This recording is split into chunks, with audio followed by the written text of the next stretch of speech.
Good day. Hello. I'm Axel, and today I am defending Ice Spice.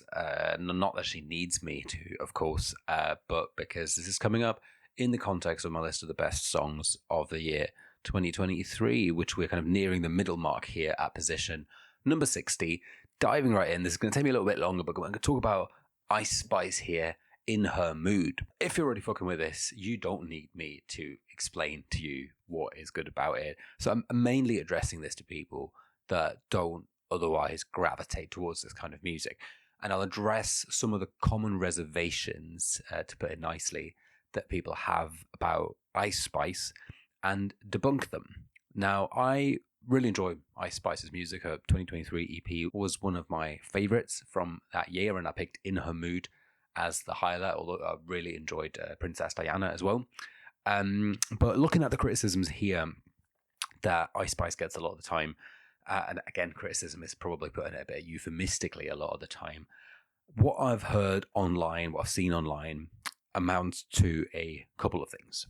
Firstly, that the way that Ice Spice presents herself is somehow degrading to herself, to other women, that it's anti-feminist. Usually it's always men saying this, which, I think that's an old argument anyway, one that you have heard for decades now, anytime that a female artist shows just a little bit too much skin. But I'll touch on that too. But really, I'm less interested in the old dodgers who wouldn't touch anything hip-hop related with a 10-foot pole, but more at younger listeners, young music fans, hip-hop listeners as well, that are dismissive towards Ice Spice, because there's a lot of them.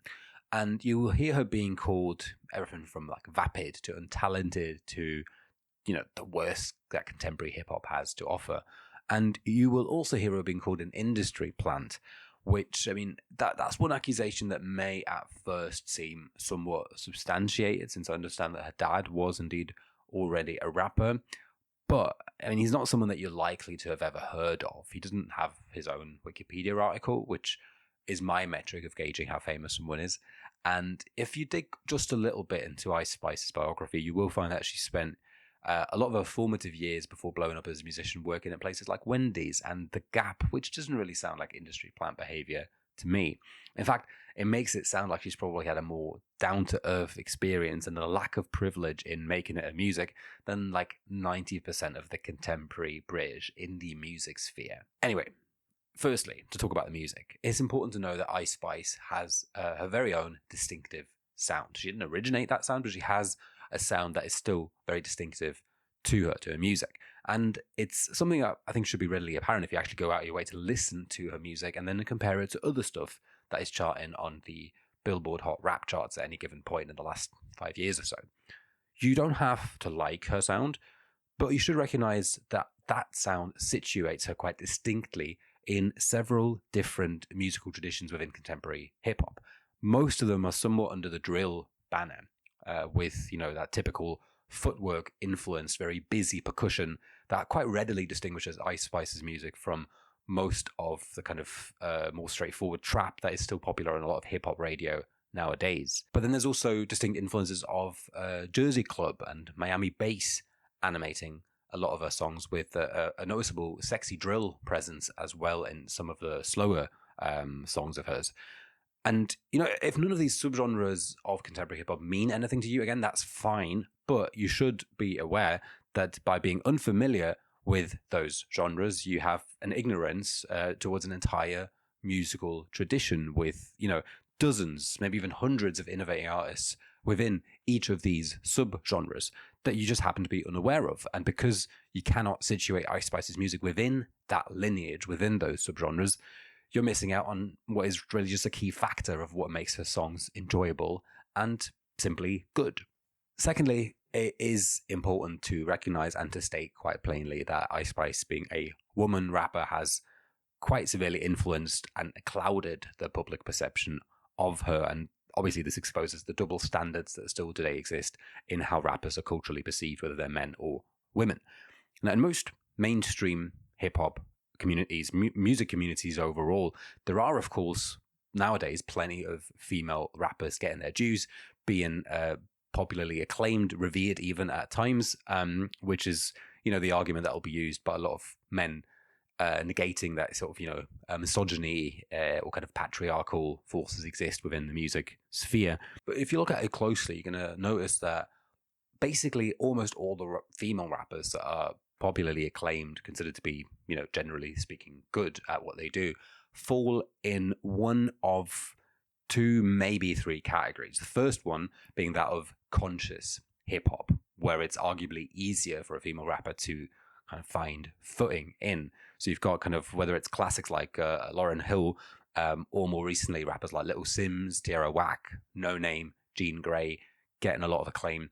But then you also have the more experimental, outside of the mainstream side of people like MIA or Rico Nasty. And then I'm not so sure about this as a third category, but you do obviously also have the kind of more mainstream adjacent kind of R&B, hip hop, pop crossover of artists like SZA and Doja Cat, who get a lot of acclaim in a lot of corners of the music world, critically speaking, in award ceremonies, but who also have a kind of considerable amount of, sometimes it is outright hatred, sometimes it is kind of just sort of, a lack of taking them seriously that's been directed at them. But the other big kind of female rappers, those that, just kind of pursue a mainstream gangster rap sound, for them, it's, I find, far more difficult to break through while they're in their prime. And it's often only years or decades later, decades after they faded out of the spotlight, that they get the recognition they deserve. And this is the case for everyone from Missy Elliott to Foxy Brown to Gangsta Boo, who is name dropped on the Ice Spice EP here. And for, the big female gangster rappers today, like Megan Thee Stallion or Nicki Minaj, Cardi B, maybe even Azealia Banks, you'll notice that the way they are generally talked about in rap culture is more for stuff outside of their music, things that they are involved in, kind of scandals, whether they are themselves kind of the driving forces in them or not. And that kind of overpowers, clouds their music a lot of the time. And then there's also, and this is kind of the category that I would place Ice Spice into, the up-and-coming female gangster rappers who are hype and who at sometimes kind of really, with individual songs, really break through to the mainstream charts, but who aren't quite on that level yet. So you've got Ice Spice, you've got also Glorilla, Sexy Red, Flo Milli. And again, if you think about how those rappers are being talked about in popular discourse, and I'm talking about the hip-hop community here, they are kind of taken a lot less seriously than their male counterparts and whoever the male hype rappers are at a given moment. And I'm not even talking about the particularly revered, rappers that are arguably in the GOAT discussion, people like Kendrick Lamar or Tyler, the Creator, maybe. Really kind of to sort of compare them to rappers at their own level. I think, if you look at sort of, popular mainstream rappers with, good streaming numbers, high on the Billboard rap charts, people like, I don't know, Gunna, Don Toliver, 21 Savage, Yeet, Ken Carson. On the slightly more commercial side, no one expects these guys to drop, super intricate kind of game-changing concept albums, but they're certainly not the target of the kinds of hate campaigns that you see directed at the aforementioned female rappers, in particular Ice Spice. So it's almost as if being a male rapper with shallow materialistic lyrics and videos with female dancers twerking and pussy popping in the background, that's fine or at best met with disinterest. But that being a female rapper and doing both the materialistic rapping as well as the twerking and the pussy popping yourself, which just by sheer mathematics is the bigger achievement, that is suddenly considered degrading. And I want to be careful not to come off as reductive with this here. I think this whole discussion around, the kind of self-presentation of female artists in hip-hop, in R&B, in pop music that we often see, that it can be discussed without resorting to strict binaries. On one kind, the logic that a woman asserting and showing off her sex appeal is automatically an act of feminist empowerment, or that conversely, that it's automatically a propagation of kind of sexist cultural standards within the music industry and society as a whole. I mean, that's a discussion that also touches on, debates around Sabrina Carpenter's lyrics and album covers and the like.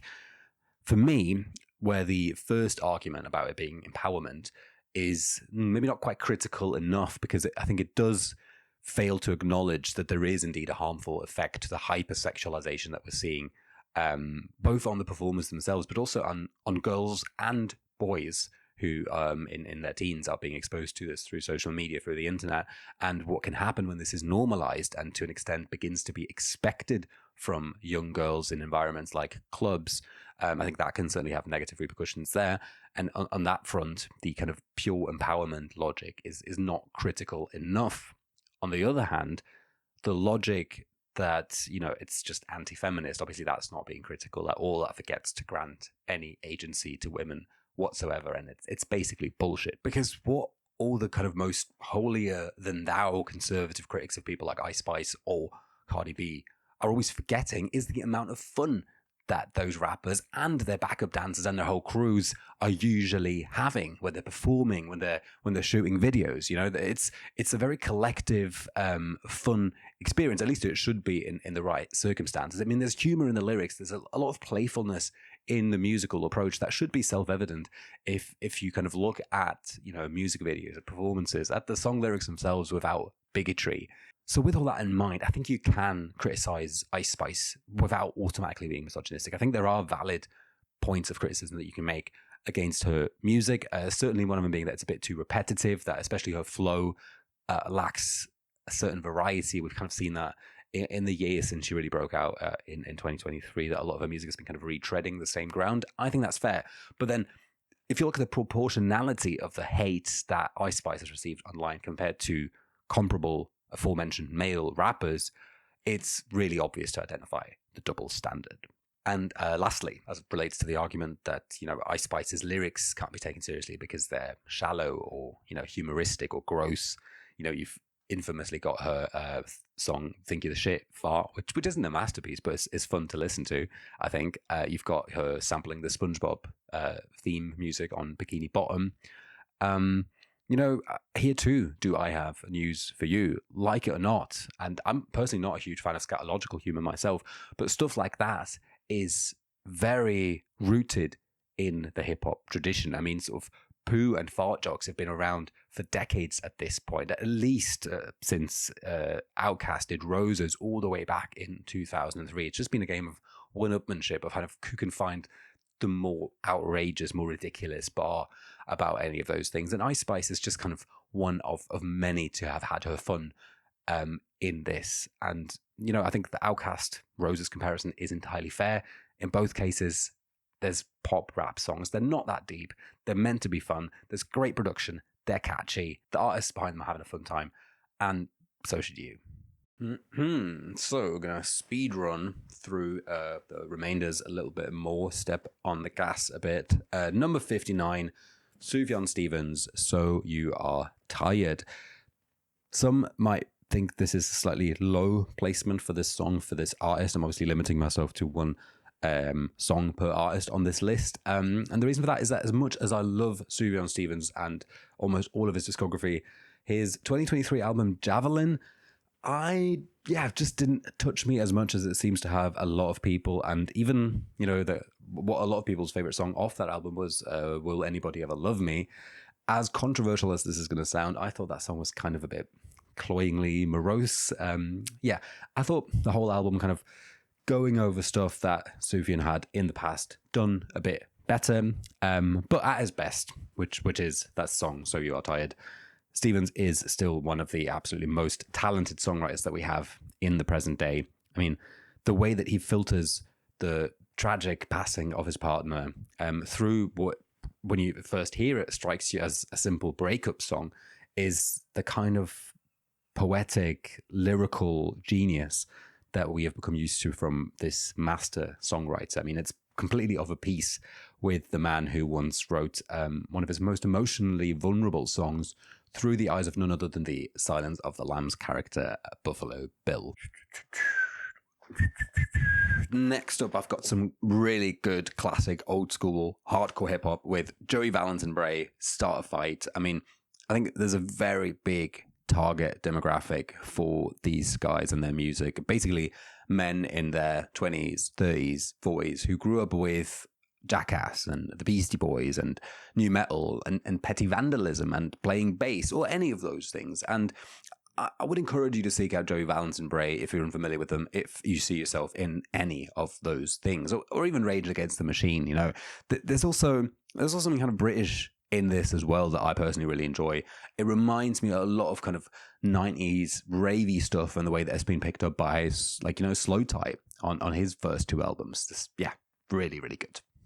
And in the spirit of Startafight, I'm going to break my own rules now to an extent by featuring a guy that I've already featured just a little bit farther down the list, Russian rapper Nice Mice, except that I had his previous song, Thriller, classed as a collaboration with Kai Angel, so he's only kind of a featured artist on that. And that's sort of the loophole that I found for myself, because I wanted to include this song as well. I mean, it's another really great Russian rage hip-hop song. This one, Chainsaw, it's a ferocious rage cut, probably my favorite of all of 2023 internationally speaking, in which this young rapper from the far east of Russia in Vladivostok actually mimics the sound of a chainsaw before dropping an absolute bar about Russian white rappers using the N-word, of which there are sadly far too many, getting fucked in the mouth. 56, Olivia Rodrigo, Ballad of a Homeschooled Girl. Like, with the distance that the year 2026 now grants us, I think we can recognize that the beef between Olivia Rodrigo and Sabrina Carpenter that was happening in 2023, was it the year before? Don't remember. But that it basically spurred two really, really talented young artists to become their best selves, to become the biggest, perhaps, you know, the biggest pop stars that we have at the moment. And while 2024 would, of course, be Sabrina's year, 2023 was undoubtedly Olivia's. And Ballad of a Homeschooled Girl, which I picked narrowly over Bad Idea, right, another brilliant song of hers from that year, is Olivia Rodrigo at her brattiest, Kelly Clarkson, Liz Phair, Hayley Williams-esque best. We are positively blazing through this list right now. Going on to number 55, Nourished by Time, Quantum Suicide. This is a Baltimore-born artist, Marcus Brown, alias Nourished by Time, who makes music at kind of the cross-section of indie, vaporwave, and contemporary alternative R&B. And, you know, there's a big London influence to his songs as well. He's now signed to British label XL, and that influence comes through beautifully on a song like Quantum Suicide, which just quite wonderfully splits the difference between Usher and Dean Blunt. This next one is a good munch anthem. I don't know what else you need me to say. This next one is a bit more of a niche pick again. This is Shallowater with Angels. But to recommend this, I mean, if you've ever enjoyed Midwest emo or shoegaze, if you've ever liked The Pumpkins or Modest Mouse or Mojave 3 or Low or Duster or Have a Nice Life or My Bloody Valentine or, dare I say, even Cigarettes After Sex, don't miss this. Trust me. I've got to be in work in like half an hour, which is why I'm giving some of these short shrift, which is a bit unfair. But I mean, I'll make this briefer again. Mitski, I Don't Like My Mind, confirms Mitski as, I think I would argue, like a Philip Larkin or Tom Waits kind of literary storytelling figure. Just someone whose musings about existence you can always return to. And what a title on this song. What a great sentiment that. Who doesn't feel that sometimes? And let's finish this week off with some good old poptimism with Carly Rae Jepsen's Psychedelic Switch. So if you've gone all this time since 2023 without hearing Carly Rae Jepsen's magnificent single Psychedelic Switch, then that's understandable.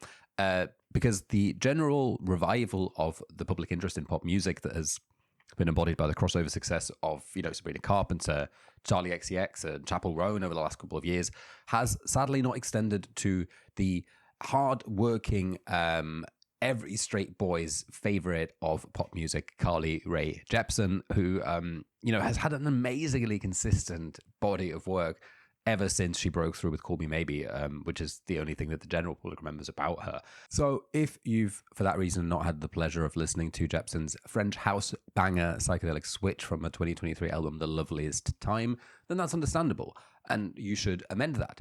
But more strangely, if at some point you've listened to the album this is off of, or just the song, and you found yourself just not caring that much about it, you know, then I've got to ask that dreaded question of, do you hate fun? Because everything that pop music is meant to embody, the hedonism, the optimism, the abandon, the fun, all of that is at the essence of this wonderful song, this undeniable song.